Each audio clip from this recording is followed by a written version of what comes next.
வணக்கம் ரசிக பெருமக்களே.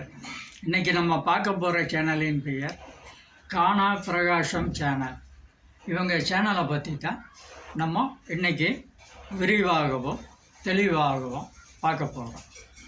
அவர் சேனலில் பார்த்தோம்னா கோட்ருப்பாட்டில் வந்து 2 சைடும் தொங்க விட்டுட்டு ஒரு டைலாக் பேசியிருக்காரு. கடையை மூடி விட்டால் என்ன பண்ணுவீங்க அப்படின்னு சொல்லி ஒரு டைலாக்கு பேசியிருக்கார்.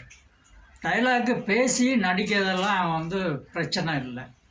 ஒரு டைலாக் பேசும்போது சில விஷயம் வந்து நான் சொல்கிறத நீங்கள் கேட்டு தான் ஆகணும். ஏன்னா அதில் சில விஷயங்கள் இருக்குது. இன்னொரு வாய்ஸ் வருது பார்த்தீங்களா, அது உங்களுக்கு எவ்வளவோ பழக்கமான ஆளுங்கள்லாம் இருப்பாங்க.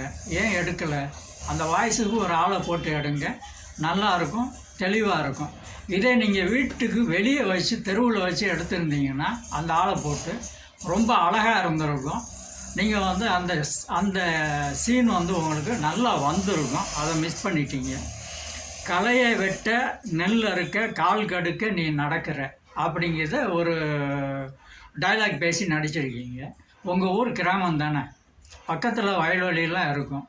அதில் வச்சு எடுத்துருந்தீங்கன்னா இன்னும் அழகாக இருந்திருக்கும். அதையும் நீங்கள் மிஸ் பண்ணிட்டீங்க.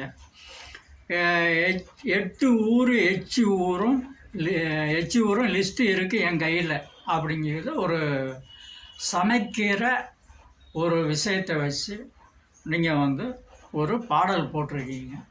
அந்த பாடல் வந்து நல்லா இருக்குது. அதுக்குள்ள விஷயத்தை வச்சு நீங்கள் அந்த சமையல் பண்ணுற அம்மா இவங்கெல்லாம் இருந்தாங்க, இன்னும் வந்து பண்ணியிருந்தீங்கன்னா இன்னும் அழகாக இருந்திருக்கும்.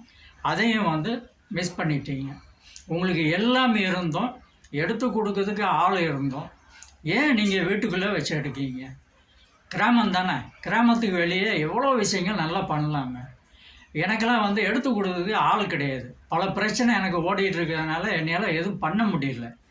தயவு செஞ்சு உங்கள் பழக்க வழக்கங்களை மாற்றிக்கொள்ளுங்க. யூடியூப் வந்து உங்களுக்கு நன்றியோடு இருக்கும். யூடியூப் உங்களுக்கு கை கொடுக்கும். முடிஞ்ச வரை சீன்கள் எல்லாம், பாடல்கள் எல்லாம் வீட்டுக்கு வெளியே என்ன தேவையோ அந்த சீனுக்கு என்ன டைலாக்கோ அதெல்லாம் புரிஞ்சுக்கிட்டு எடுங்க. உங்கள் வாழ்க்கை நல்லா இருக்கும்.